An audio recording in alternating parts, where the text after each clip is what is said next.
Hello, everybody. I'm Jeannie Blaylock at First Coast News. You know, it's rare these days to find Dr. Diana Greene sitting down for an interview. The former Duval County School Superintendent is a big name in education, but you're about to see her open up in a way that most of us have never seen. She talks about what makes her proud, how she handled death threats, what is the one book that keeps her strong, and even why she deliberately wears red lipstick. And you'll get to see her demonstrate some techniques to read aloud to children. If you're a teacher or a parent or a grandparent, it could help your child. Dr. Greene made headlines and controversy stemming from a teacher arrested at Douglas Anderson to the removal of Confederate names from local high schools. But she helped raise funds for new construction and tackled at-home learning during the pandemic, which included distributing 30,000 plus computers in almost no time flat. She was named Superintendent of the Year in 2021 by the Florida Association of District School Superintendents. But then she announced her retirement in early summer 2023. So here's my conversation with Dr. Greene. Something you said really stands out to me, and that is somebody said to you one time you dress for perfection. And you have a reason for that, right? Absolutely. I know that I'm a role model for adults and children, and so I feel like if I am dressed for perfection, then they can see the possibilities, especially children who look like me. I want them to be able to see this can be you, or you can be better, but be willing to be your authentic self, but always know that people are watching you. It's just a part of life. And as the former superintendent of Duval County Public Schools, I knew people were watching me every day. And so it was vitally important to me to always be dressed for what I consider perfection. Well, I'm honored to be able to sit and talk with you. And we just saw you taking pictures with the students. I'm not sure they realize the stature of whom it is I'm talking with, but I do. So we appreciate your time. But you were taking pictures with them that I can send to their principal or teacher, and they'll know they were standing there with you. Well, it's not so much about standing with me. I want them to know that the person who just read to them, I feel like she cares about me. And when they want to give you a hug, you know that they just want to be seen and celebrated, and that's what I try to give to students when I was a superintendent, and it's what I still try to give in my new role when I'm in schools, is letting children know I see you. So let's talk about some of the things that you just demonstrated that have to do with reading aloud. I read what you told me, the hidden power of read alouds. What do we just see just now that's a hidden power? One that children know a whole lot more than we think they know. And I read a book that was several grade levels above the grade levels that these children were in. Most of them were first graders, and that book is somewhere between third or fourth grade level, counting on Catherine. But they could understand a lot of what I was reading to them. I would ask them particular vocabulary words and ask them, what does that mean? What does patience mean? Counting. You're interjecting other subject areas to support literacy, because literacy is the gateway skill to everything else. And the more you can show how important being a proficient reader is to doing everything else in the world, the more eager children are ready to learn, are wanting to know as much information. As the little boy walked up to me, oh, I can read this book. And see, read alouds helped develop confidence. They understood the questions, they understood what I was reading about, and then they want to read for themselves. Dr. Greene encourages teachers and parents and grandparents to read aloud to children. So let's watch Dr. Greene read a book to students at the I'm a Star Foundation in Jacksonville. Now, this book is about Katherine Johnson. Her story became famous in the movie Hidden Figures. She was a brilliant mathematician and a trailblazer in the quest for racial equality. She helped save the near disastrous flight of Apollo 13. And the book is called Counting on Catherine: How Katherine Johnson Saved Apollo 13. Does anyone, I don't really think you're going to know this. Does anyone know what Apollo 13 was? Okay. Like a virus? That is a good guess. It wasn't a virus.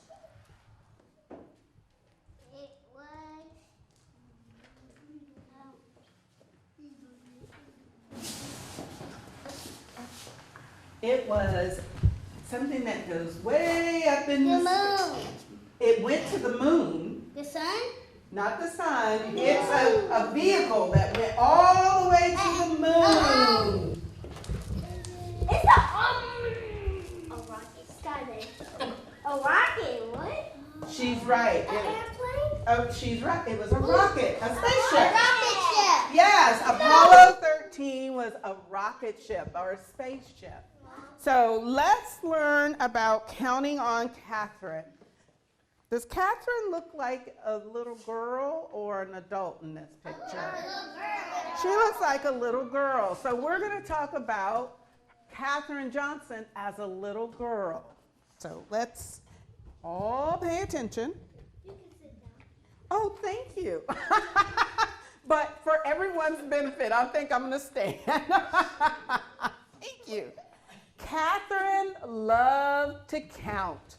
She could count the steps to the road, the steps up the church, the number of dishes and spoons she washed in the bright white sink.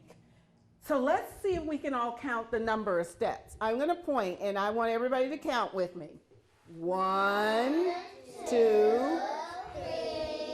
4, 5, 6, 7, 8, 9, 10, 11. 11. You all are very smart. She counted everything. So whether she was walking down the steps, going up the church steps, or the dishes and spoons in the bright sink. The only things she didn't count were the stars in the sky. Only a fool, she thought, would try that. Even so, the stars sparkled her imagination. What was out there? Catherine yearned to know as much as she could about numbers, about the universe, about everything. Catherine's boundless curiosity turned her into a star student. She was so bright, she skipped 3 whole grades. She catapulted right past her brother. He wasn't too happy about that. So when they said she catapulted right above her brother, that means she went above him. Do you see Catherine? Yeah, here she is at the front of the class. By the time she turned 10, Catherine was ready for high school. But back then, America was legally segregated by race.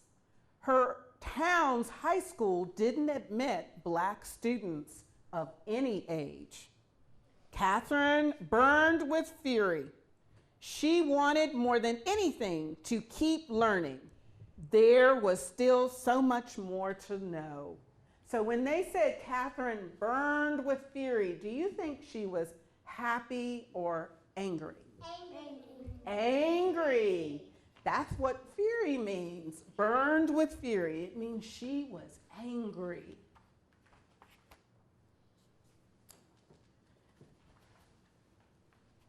So Catherine's dad said, "Count on me," Catherine's father told her. By working night and day, he earned enough money to move the family to a town with a black high school. They moved to Institute, West Virginia. Catherine loved high school. She was good at every subject, but math was still her favorite. She dreamed of becoming a research mathematician, making discoveries about number patterns that are the foundation of our universe. In those days, though, there were no jobs as research mathematicians for women. Professions most available to them were teaching and nursing. So Catherine became an elementary school teacher. She liked her job and she loved her students, but she never stopped dreaming about exploring numbers. So what was Catherine's first job when she became an adult? Math. She loved math, but because she couldn't become a mathematician, what did she become? Can someone tell me? A teacher. A teacher. But she never stopped dreaming. So guess what? Your teachers may have other dreams of other jobs they may want. Let's see what happens to Catherine. In the 1950s, the United States government National Advisory Committee on Aeronautics, known as NASA, hired thousands of new employees. It even started hiring black women as mathematicians. Catherine heard about the mathematician jobs. Her heart raced with excitement. Perhaps her dream could come true after all, but she applied for one of the positions. She was told they were already filled. Catherine had to wait a whole year until new spots opened up. Her patience paid off. She got the job. So what does patience mean in this? Remember, I'm going to read the sentence again. But when she applied for one of the positions, she was told they were already filled. Catherine had to wait a whole year until new spots opened up. Her patience paid off. She got the job. What does patience mean? Oh, she has had her hand up and I have not called on her. Patient means that you patient.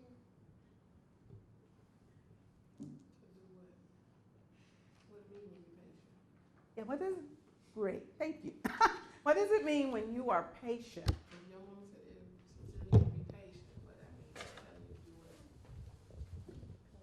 But what does it mean? If she tells you to be patient, what other word? What wrong? Patient means wait. Thank you. Wait. Yes. Patience means sometimes you have to wait. How long did Catherine wait before she could become a mathematician? Autumn?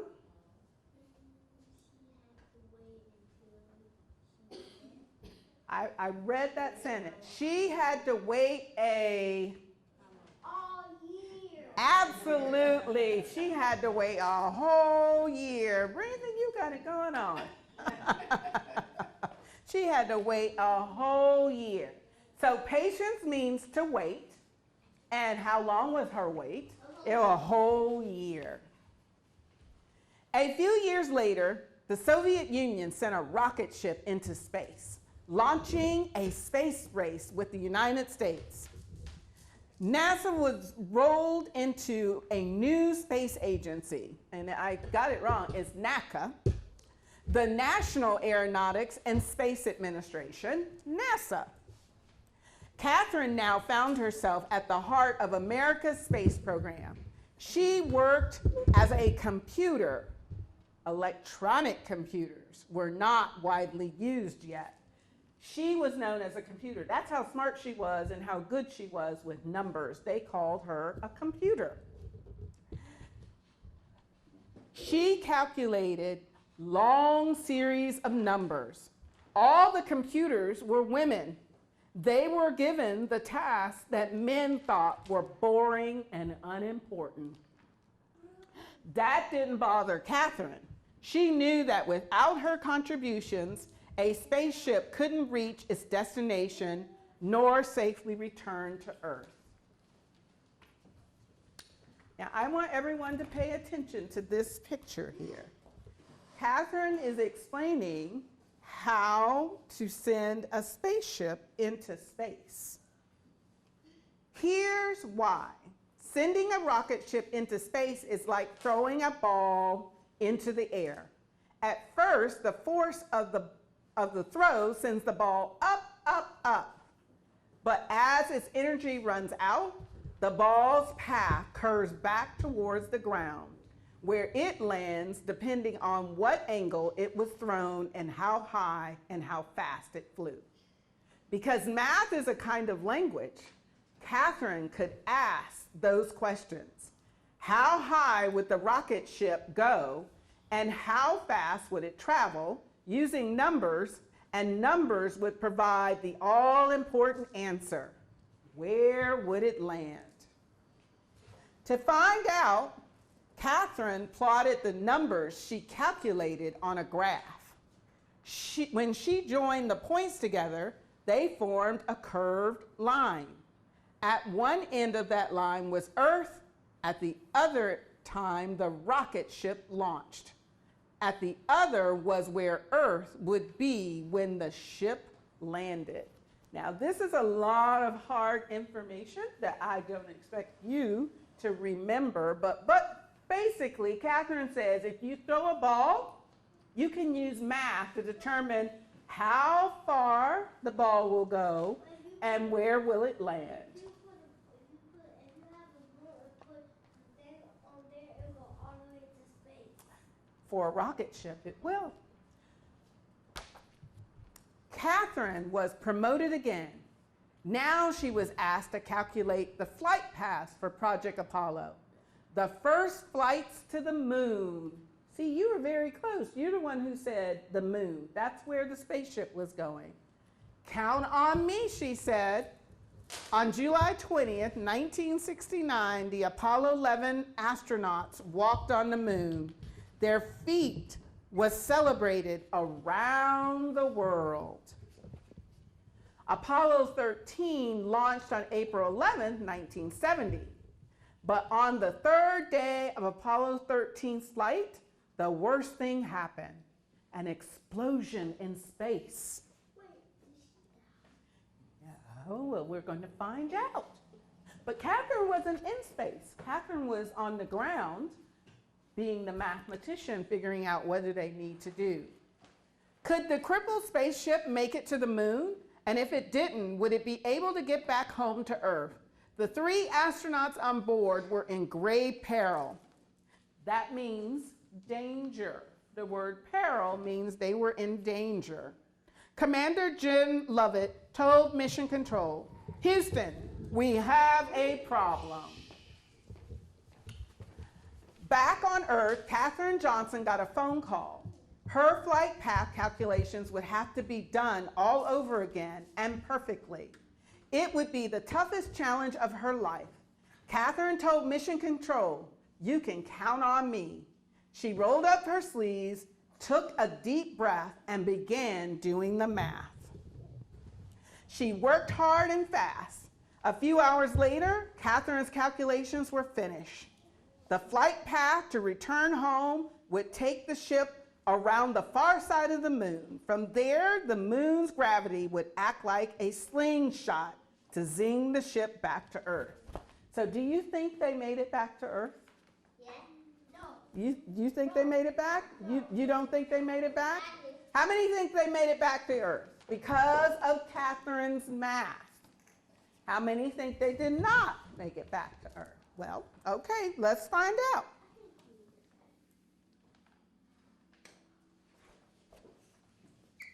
If the astronauts made a mistake, their ship would drift through space forever.